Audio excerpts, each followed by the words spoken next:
Ang galing mo. Proud ako sa'yo. Nagawa mo. Malayo pa, pero malayo na rin. Ano nga ba mga kinatatakutan ko? Tayong dalawa lang nandito eh. Alam mo marami kang kinatatakutan. Plastic. Sabihin mo na lang. Hindi maalam yung sasabihin nila. At the end of the day, you only had yourself.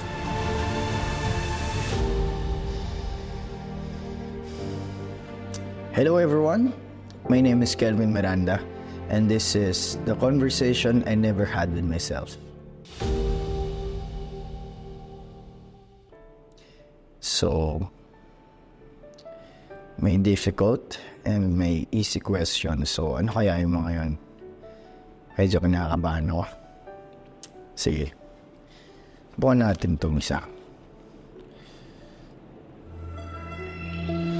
Who do I see in the mirror?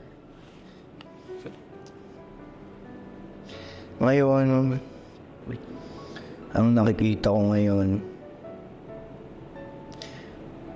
yung mas matapang na ako. May mas malinaw na pag-iisip. Mas may malinaw na intensyon sa mga bagay na gusto kong gawin. Siguro mas alam ko kung nasan ako at alam ko kung saan ako papunta. Ayun. Magaling mo. Proud ako sa'yo. Nagawa mo. Malayo pa, pero malayo na rin. So, congrats. Pagpatuloy mo lang. Ano ba susunod mong tanong? Sige. Dito naman tayo sa kabila. Ikaw, naman dadaya. Anong dadaya ka? So, huwag ka sumilip. Tsaka lang. What are the moments I am most proud of? And why do they matter to me? Most recent, ay ang pinaka-proud ko ay yung nakapagpatapos ako ng kapatid ko. Ayun. Kasi noon, alam mo, di ba, na ang dami mong tanong sa sarili mo kung kakayanin mo ba yung ganong klaseng responsibility na minsan alam mong mabigat para sa'yo, nahihirapan ka na makapag-provide kasi alam naman natin na hindi ganon kadali ang pagpasok ng opportunities and yan, sa totoo lang pera. Pero proud ako sa'yo dahil nagawa mo. Siyempre, dahil din sa tulong yun ng kapatid mo, ng pinag-aaral mo dahil pinag-usayan niya, diba? Nakita mo yun na kahit na mahirap, talagang sinisikap mo para sa kanya. Para sa kinabukasan niya. So, nagmamatter yan sa akin kasi importanteng tao sa akin yung kapatid ko. Diba? Alam mo yun. And wala naman ng ibang magmamatter sa'yo kundi yung pamilya mo eh. So, good job. And congratulations. Again. Next question. Grabe tong question mo. Ano ba to? Mga question na ganito. Okay. What fears have I been avoiding and now have they shaped my decisions? Ano nga ba mga kinatatakutan ko? Ano nga ba? Tayong dalawa lang nandito eh. Alam mo yan. Pero alam mo marami kang kinatatakutan. Pero ano yung kinatatakutan mo na nagpabuo sa mga desisyon mo, di ba? Sige. Bigay tayo ng isa. Kinatatakutan kong makarating dun sa punto na wala akong kinatatakutan. Kasi once na narating ko yun, parang lahat kaya kong gawin sa sarili ko. Lahat kaya kong subukin. Lahat kaya kong harapin nang walang pag-aalinlangan. Alam mo yun? So, wala kasi pag nare-reach ko yun, ang dami kong nadadamage sa sarili ko. Ang dami kong napapabayaan. In short, ang dami kong nasisira. So, yun yung nagpapabuo sa mga desisyon ko kasi ayokong dumating ako sa punto na yun at ayoko nang makasira. Lalo na yung sarili ko. Ayoko nang masira yung sarili ko. Alam mo yun, kasi masaya ka ngayon, di ba? Sa kung nasan ka. Sa mga na-achieve mo, kahit sa mga maliliit na bagay, marami na nabago sa'yo eh. So, yun yung kinatatakutan ko na sana hindi na ako makarating dun. Tama, di ba? Next question. How do I truly feel about the person I am today beyond public perception? Ako, yun na. Sinabi ko na rin kanina na masaya ako sa kung anong meron ako at wala ako ngayon. Hindi ko na kasi iniisip yung sasabihin ng ibang tao. Alam mo yun, di ba? Kasi napakaraming tao na nagsasalita sa'yo nang hindi nila alam kung ano talaga yung tungkol sa'yo. Kung ano talaga yung totoo sa'yo. Para sa akin, yung pagtingin nila sa akin, hindi ko na yun makokontrol. Kasi kapag pati yun pinakialaman ko pa, inisip ko pa, madodoble lang yung sakit ko eh. Sasaktan ko lang yung sarili ko sa mga bagay na hindi ko naman na dapat na iniisip, pinakikailaman. Tanggapin ko na lang siguro kung ano yung kahantungan ko, gano'n. Kung ano yung magiging tingin ng ibang tao sa akin kasi hindi naman talaga nila ako totally kilala eh. So, hayaan mo na lang. Totoo yun. Who do I envision the person I see in the mirror becoming 10 years from now? Wow. Ang hirap ibahagi nito. May mga panood na ibang tao, di ba? Pero, okay. Tayong dalawa lang naman nandito eh. Palagi. 10 years from now, gusto ko, hindi ko sinasabing kailangan sobrang yaman ko. Ako yung pinakamayaman. Hindi.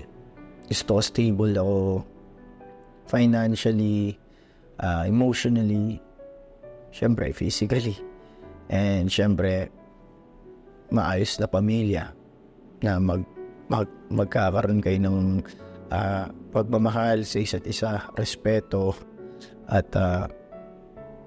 pagsuporta. Nasaya pa rin pala yun. Akala ko na wala na yun sa'yo kasi puro trabaho na lang iniisip mo eh. Sabagay. Present mo yan, di ba? Kung ano yung ginagawa mo sa present, yun yung pagpapahalagaan mo eh. So, okay lang yun. Next question. What is one misconception about me that I find weird or funny? Ang misconception palagi sa akin is yung mayabang ako. At saka, sige, yung isa yung maporma. Sa akin, syempre, gusto ko pa maporma eh. Diba, parang, ang sarap-sarap kaya magbihis, diba? Parang yan lang yung gusto kong gawin everyday, magbihis din ako na magbihis, diba? Parang, ang saya kaya, ang saya. Tapos yung pagiging mayabang naman, hindi ko alam, hindi naman ako nagyayabang o may niyayabangan. Kumbaga siguro dahil sa kilos ko na nakagawian ko yung sa kung saan ako lumaki. Kaya ganito ako, di ba? Masyado ka lang sigurong relaxed. Masyado ka lang sigurong kampante.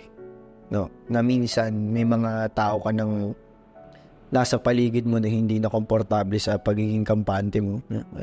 Di ba, ingat ka na lang palagi. Huwag mo masyadong isipin na lahat ng tao ay maintindihan yung kilos mo.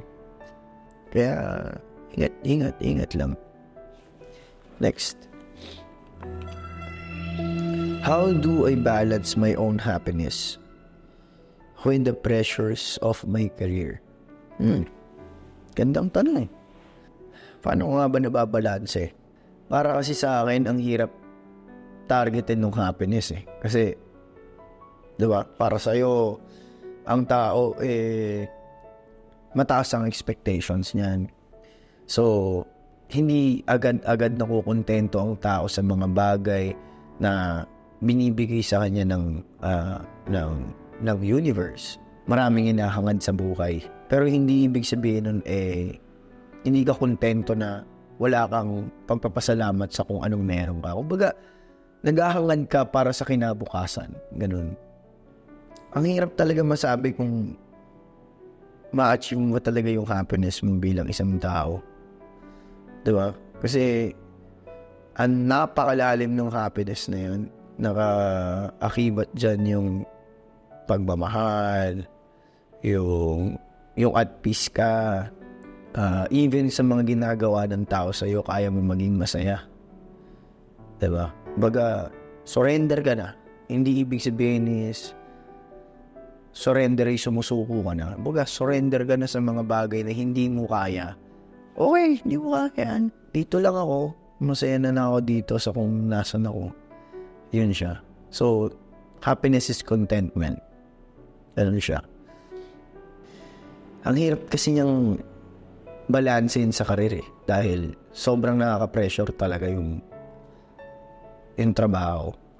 Na minsan nawawala na tayo sa kanya-kanya nating kinalalagyan dahil kakaisip natin, ano bang gagawin ko sa trabaho? Ano bang? Diba? Alam mo yan, saksi kang buhay dyan na wala kang ibang ginawa kundi isipin yung makakabuti para sa trabaho mo.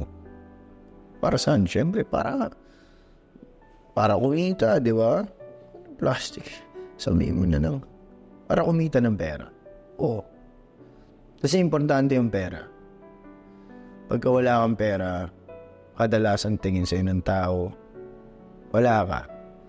Pag wala kang pera, ang hirap kumilos. Pag wala kang pera, hindi ka makakapunta kung saan mo gusto pumunta.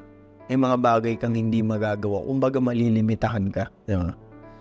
So, kakaisip mo sa mga bagay na yun, hindi ka na nagiging masaya. Dahil sa pressure. Natutunan ko na maging present ako sa presence ko. Kumbaga, ngayon, nandyan ako. Nandyan din yung kalooban at kaisipan ko. Pinaalagaan ko yung nangyayari sa kasalukuyan. Masaya siya. Promise. Alam mo yan. Ang galing mo no? Parang ma-discover yan. Basta, masaya siyang gawin. Pagpatuloy mo yan. Sana wala nang sumulpot na kung anumang episodes sa sarili mo. Sana kayanin mo lahat ng laban mo. Last question na to. What is the most significant discovery I've learned about myself since entering the industry? Ano ba natutunan mo? Di ba, alam mo naman na kahit na sobrang hirap magtiwala sa industriya, kailangan mo pa rin magtiwala. Kahit napakaraming sinungaling, kahit napakaraming hindi totoo, kailangan mo pa rin magtiwala. Hindi sa kanila, di ba? Kailangan magtiwala sa sarili mo na kaya mong lampasan lahat ng yun. Na kahit gaano kahirap, kaya mong tawirin yun. Di ba? Lumuha ka lang ng sarili mong landas. Mind your own business. Yan palaging mo sinasabi sa sarili mo. Para manatili ka. Hindi mahalaga sasabihin nila. Ang dami mo nang sinabi sa sarili mo. Ang dami mo nang sinabing magagandang bagay sa sarili mo para lang hindi ka bumitaw sa industriya. Pero ano ba talaga yung natutunan mo? Diba?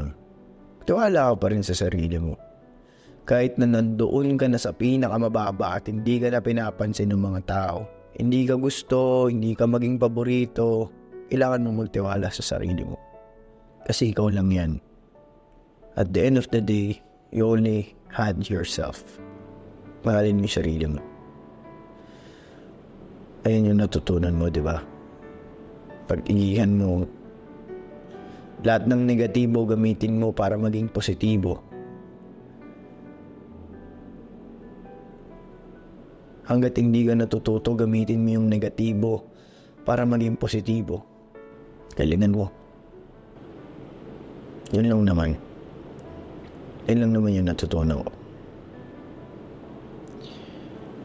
Salamat.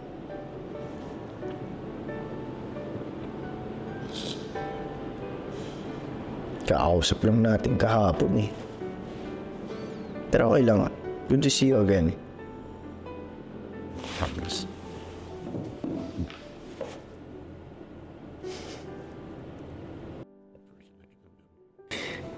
Para.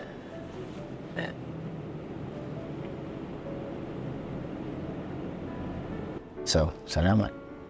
Hanggang sa muli.